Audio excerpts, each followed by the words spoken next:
My name's Billy Bob. What's yours? Robert.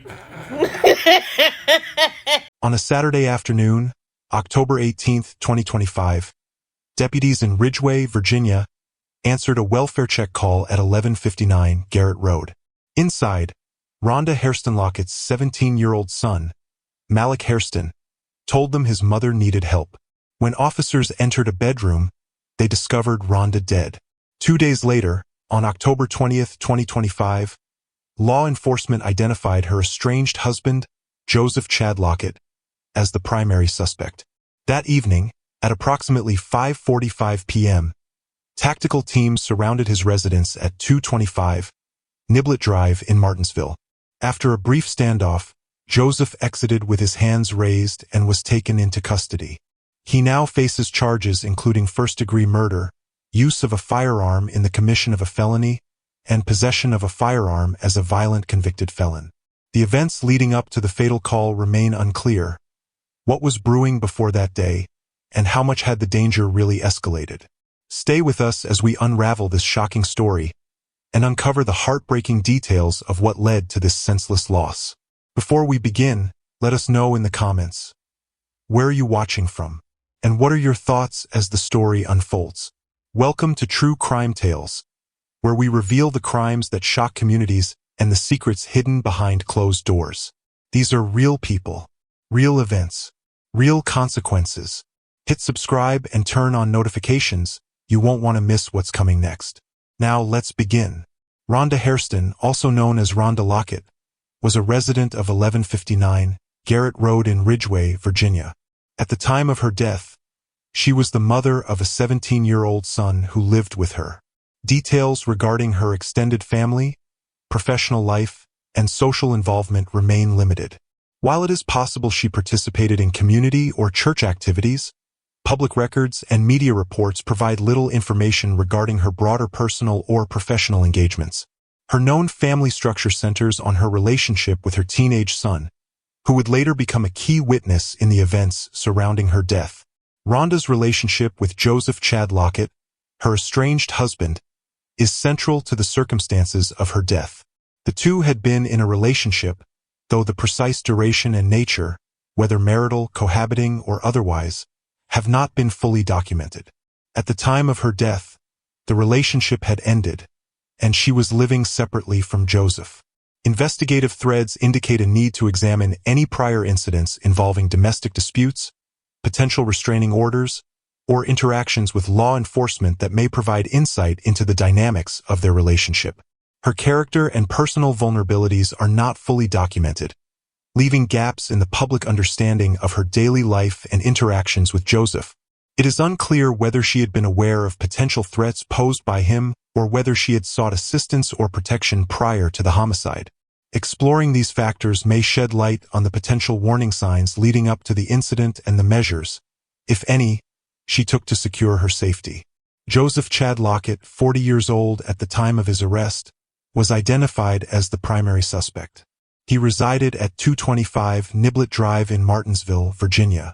At the time of the investigation, law enforcement identified him as armed and dangerous, noting that he was not believed to have the means to travel far from the area. This classification prompted warnings to the public that any assistance or concealment of Lockett could result in accessory charges. Lockett faced multiple charges: first-degree murder, use of a firearm in the commission of a felony, and possession of a firearm by a violent convicted felon. His prior criminal record as a violent felon informed law enforcement's assessment of risk and potential threat level. On October 20th, 2025, in the late afternoon, deputies and tactical units located Lockett at his residence on Nibblett Drive. He surrendered without incident, and he was subsequently taken into custody. Specific details regarding bail, initial court appearances, and pretrial proceedings have not been widely disclosed. Investigators considered potential motives for Lockett's actions, including anger over estrangement, jealousy, and issues related to control within the relationship. The nature of the homicide, classified as first-degree murder, suggests premeditation. However, further examination is necessary to determine whether the act was planned or impulsive. Analysis of Lockett's psychological profile includes assessment of prior aggression, mental health status, and the degree of preparation or planning involved in the act. The crime scene was located at Rhonda's residence on Garrett Road and was initially discovered during a welfare check conducted by deputies. The welfare check was prompted by concerns expressed by an unidentified caller, and upon arrival, deputies spoke with Rhonda's teenage son, who indicated that his mother needed assistance. Entry into the home revealed Rhonda deceased in a bedroom. The scene was immediately secured and processed for evidence, including fingerprints, blood, bullet casings, and other potential DNA samples. Witnesses included the son and potentially neighbors or other individuals in the vicinity at the time of discovery. Following the discovery, Rhonda's body was transported to the office of the chief medical examiner for autopsy. The examination aimed to determine the cause of death, establish the time of death, and document the number and location of gunshot wounds, along with any defensive injuries. Toxicology tests and other analyses were also conducted as part of the forensic investigation. Reconstructing the timeline of events prior to Rhonda's death involves multiple investigative components. The last known activities of Rhonda, including her interactions, movements, and communications, are critical to understanding the sequence leading to the homicide. The son's account provides a direct eyewitness perspective of the immediate circumstances before discovery. Investigators also examined phone and electronic records, including call logs, text messages, and social media interactions, to determine patterns of communication and any potential threats or disputes. Surveillance footage, if available from home security systems or nearby cameras, is analyzed to identify any suspicious activity, vehicles, or individuals in the vicinity of the residence. Witness interviews extend beyond the immediate household, encompassing neighbors, friends, and other community members who may have observed relevant activity in the hours or days leading up to the incident. The investigation into Rhonda Hairston Lockett's death emphasizes both victim and suspect profiles, crime scene analysis, and forensic examination. While significant facts have been established, gaps remain regarding prior relationship history, character details, and specific warning signs of potential danger. The ongoing legal process involving Joseph Chad Lockett, including the pretrial and trial phases, will likely provide additional information regarding motive, intent, and the circumstances surrounding the homicide. Law enforcement procedures, including the welfare check that led to the discovery of the crime, highlight the mechanisms by which potential threats are assessed and addressed. The coordination between deputies, tactical units, and forensic investigators demonstrates the procedural framework followed in violent domestic incidents. The arrest and custody of Lockett, alongside the formal charges filed, reflect the application of statutory guidelines concerning homicide, firearm offenses, and possession by a convicted felon. Following the discovery of Rhonda Hairston Lockett's body in her Ridgeway home, law enforcement immediately initiated a coordinated investigation. Multiple agencies were involved, including the Henry County Sheriff's Office, Virginia State Police, and Martinsville Police Department. From the outset, authorities treated the case as a homicide, prioritizing both the collection of forensic evidence and the identification of potential suspects. Within hours, investigators identified Joseph Chad Lockett, the estranged husband of the victim, as a person of interest. Evidence gathered from initial interviews, combined with the context of the couple's recent estrangement, prompted law enforcement to treat Lockett as a high-risk individual. A first-degree murder warrant was subsequently issued against him, reflecting the belief that the act was premeditated. Officials publicly classified Lockett as armed and dangerous, and warned the community that anyone providing assistance or shelter could face accessory charges. As the investigation progressed, authorities implemented a broad public communication strategy to ensure community safety and gather information. Local residents received alerts detailing Lockett's identification and the potential threat he posed. The media played a significant role in disseminating this information, with local news outlets providing regular updates on the status of the investigation. Social media also amplified the reach of these messages, enabling law enforcement to quickly notify a wider audience. Concurrently, tip lines were activated to allow the public to provide leads, and law enforcement indicated that rewards could be offered for information directly contributing to Lockett's apprehension.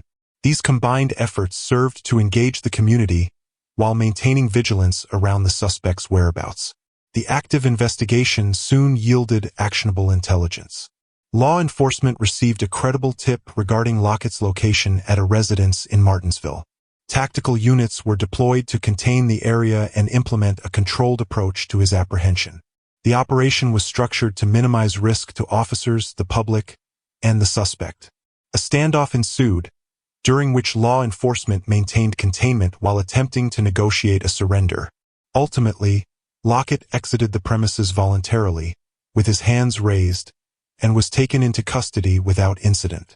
The arrest marked a significant milestone in the case, enabling authorities to shift focus from the immediate threat to the formal legal process. Following the arrest, the legal proceedings against Lockett commenced. He faced multiple charges, including first-degree murder, use of a firearm in the commission of a felony, and possession of a firearm as a convicted felon. The combination of these charges suggested that the prosecution viewed the act as deliberate and premeditated, with the firearm-related charges highlighting the severity and circumstances of the crime. The filing of first-degree murder charges indicated that authorities believed the killing was planned rather than impulsive. The pretrial phase began with an arraignment, during which Lockett entered his plea. Law enforcement and the prosecution continued to gather evidence, including forensic findings from the crime scene, autopsy results, ballistic analyses, and witness statements. The defense had the opportunity to file motions to challenge aspects of the investigation, including potential suppression of evidence or contesting the sufficiency of the charges. The exchange of discovery materials between prosecution and defense established the foundation for trial, outlining the evidence to be presented and the legal arguments likely to be made. As the case moved toward trial, jury selection became a critical phase. Potential jurors were assessed for their impartiality and any preconceived notions regarding domestic violence, firearm use, and community perception of the suspect. During the trial, the prosecution presented its narrative, emphasizing Lockett's controlling and violent behavior, the risk he posed to the victim, and the premeditated nature of the killing. The prosecution strategy relied on physical evidence, forensic analysis, and testimonial accounts to establish motive and intent. The defense constructed an alternative narrative, highlighting the estrangement between Lockett and the victim, potential provocation, and possible mental state considerations at the time of the incident. This included examining whether the defendant acted under emotional duress, whether prior interactions with the victim contributed to a misjudged response, or whether other mitigating circumstances existed. Witnesses for the defense and prosecution included the victim's teenage son, neighbors familiar with the couple's interactions, forensic experts, and character witnesses. Each provided testimony to support or challenge the narratives presented by either side. Following presentation of evidence and witness testimony, the jury deliberated to determine the outcome. Depending on the verdict, the court would proceed to sentencing. The sentencing hearing would address the penalties associated with the first-degree murder conviction, firearm charges, and the defendant's status as a convicted felon. Potential sentences could include a lengthy term of incarceration, with the firearm-related offenses possibly enhancing the overall duration. Post-conviction, Lockett retained the right to appeal the decision based on procedural grounds, evidentiary concerns, or constitutional considerations. Throughout the legal process, public and family reactions remained a point of attention for authorities and the media. Updates on proceedings, including arraignment, pretrial hearings, trial developments, and eventual sentencing, were communicated to maintain transparency. Family members and the community observed the legal process closely, while law enforcement continued to document and manage procedural compliance. The structured legal framework ensured that each phase of the process, from investigation through potential appeals, adhered to established standards for evidence, witness testimony, and judicial oversight. The murder of Rhonda Hairston Lockett left a profound mark on both her immediate family and the broader community. The first and most direct impact was on her teenage son, the sole witness to the discovery of her body. At 17, he was thrust into a situation that forced him to confront the sudden and violent loss of his mother. The psychological and emotional ramifications for him were extensive. Beyond the trauma of seeing his mother deceased, he faced the immediate pressures of law enforcement interviews, media attention, and the uncertainty of his home environment without maternal supervision. He also assumed the burden of communicating details about his mother's final moments to authorities, a task that can compound post-traumatic stress. The presence of other children, whether siblings or dependents under Rhonda's care, magnified the emotional impact. Each child faced the sudden disruption of their daily routines, the absence of parental guidance, and the weight of grief in a household now marked by loss and fear. Extended family members experienced both personal and public challenges in the aftermath. They were required to navigate their own grief while managing external scrutiny from media and community members. Public statements from family were often used to advocate for justice, emphasizing the need for accountability and highlighting domestic violence risks. Families faced logistical difficulties related to funeral arrangements, estate management, and potential legal responsibilities for supporting minors left in the aftermath. Financial implications were immediate and tangible. Funeral costs, legal fees, and any necessary relocation or security measures placed additional strain on relatives, necessitating community support initiatives to fill gaps. Local organizations, neighbors, and charitable groups often mobilized to provide assistance, demonstrating both practical and emotional solidarity for the family. The impact of Rhonda's murder extended beyond the family into the wider community. The case became a stark reminder of the dangers associated with domestic violence and firearms. Awareness campaigns highlighted the intersection of intimate partner violence and accessible weapons, emphasizing preventative measures that might avert similar tragedies. Community groups organized memorials and vigils, offering spaces for collective mourning while underscoring the urgency of public safety initiatives. These gatherings often drew attention to the systemic gaps in protection for individuals leaving abusive relationships, emphasizing the importance of proactive law enforcement involvement. Local government and social service agencies were pressured to review procedures and enhance outreach to at-risk populations, reflecting a community-wide reckoning with both immediate and structural failures in domestic safety. Policy and legal lessons emerged as critical points of analysis. Enforcement of existing gun laws, particularly those restricting firearm possession by convicted felons, came under scrutiny.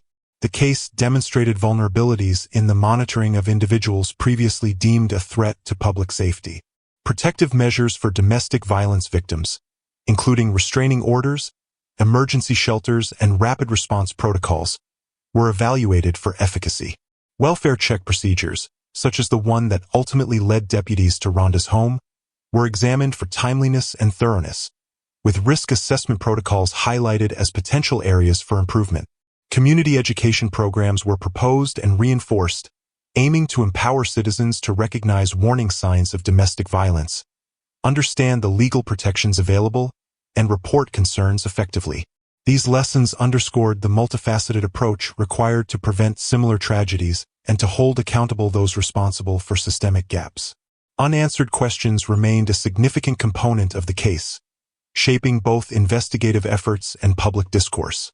The motive behind Rhonda's murder required careful analysis. Law enforcement explored whether the act was premeditated or impulsive, seeking evidence of planning such as the acquisition of a firearm, prior threats, or surveillance of her routine. Investigators also considered whether recent incidents, such as arguments, separation conflicts, or other interpersonal triggers, precipitated the attack. Prior history of domestic violence was a key point of inquiry. Authorities reviewed any documented reports, restraining orders, or 911 calls that could indicate an escalating risk.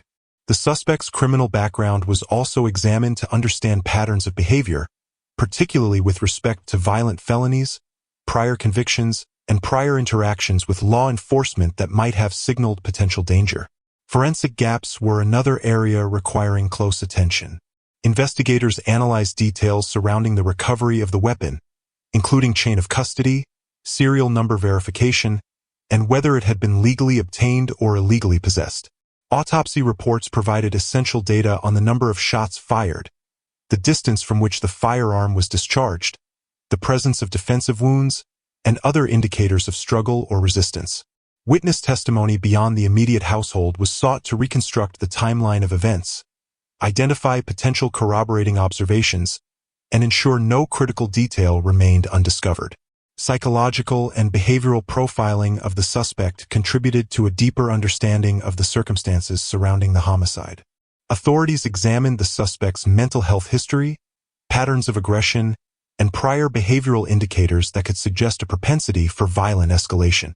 Planning indicators were analyzed in the context of first-degree murder charges, evaluating whether premeditation could be established through surveillance, acquisition of tools, or prior threats. Behavioral history and psychological evaluations were instrumental in guiding prosecutorial strategy and anticipating potential defenses during trial proceedings. Systemic failures were identified as a central point of reflection. Questions persisted regarding whether law enforcement, social services, or community networks missed opportunities to intervene prior to the fatal incident.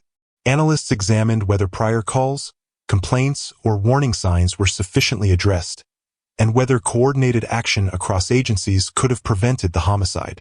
These reflections emphasize the importance of multi-layered prevention strategies, robust interagency communication, and proactive monitoring of high-risk situations to reduce the likelihood of similar occurrences in the future. The epilogue of the case highlighted both immediate and long-term considerations for justice and societal impact. The trial outcome, whether resulting in conviction, sentencing, or appeal, represented the legal closure sought by the family and community. Sentencing decisions reflected both the severity of the crime and the legal frameworks governing domestic homicide and firearm offenses. Appeals and subsequent legal motions provided additional layers of scrutiny, ensuring due process and accountability. Family and community reflections, expressed through memorials, public statements, and advocacy campaigns, contributed to a shared process of mourning and remembrance. These actions ensured that Rhonda's life and the circumstances of her death remained central to ongoing dialogues about safety, justice, and social responsibility. Policy and social change formed a significant portion of the case's lasting legacy. Legislative consideration focused on firearm regulations, especially concerning felons with prior violent offenses, and the adequacy of protective measures for victims of domestic abuse. Community awareness campaigns and advocacy programs were developed to educate the public, encourage reporting of domestic violence, and provide practical guidance for those seeking safety. Media coverage and advocacy initiatives worked to honor Rhonda's life while emphasizing the structural changes needed to reduce the likelihood of future tragedies. These efforts fostered a collective understanding that systemic and cultural shifts were required to address the complex dynamics of intimate partner violence and firearm access. Reflection on the broader context of the case highlighted the multifaceted nature of domestic violence, particularly in situations involving estrangement and perceived control. The community's response, from law enforcement action to memorial services, underscored the critical role of public institutions and social networks in both prevention and resolution. Analysis of the investigation illuminated procedural strengths and weaknesses, informing future training, policy, and community engagement strategies. The legacy of Rhonda Hairston Lockett's death served as a cautionary and instructive narrative, offering lessons on recognizing early warning signs, addressing systemic gaps, and fostering protective measures for those most vulnerable. Ultimately, the tragedy revealed a complex interplay of personal, social, and institutional factors. The impact on family, the community, and policy frameworks highlighted both the human cost of domestic homicide and the importance of coordinated, informed intervention. The continued discourse surrounding the case emphasized that, while individual accountability is essential, broader systemic reforms and community education are equally critical to preventing similar incidents. The case also reinforced the necessity of accessible and effective support networks for victims and their families, including mental health resources, legal assistance, and protective services. Through the lens of investigation, legal proceedings, and post-tragedy reflection, the story of Rhonda Hairston Lockett serves as both a detailed record of one life taken and a guide for understanding the structural and preventative measures that can mitigate risk in domestic violence contexts. In conclusion, the aftermath of Rhonda Hairston Lockett's death reverberated across multiple levels of society.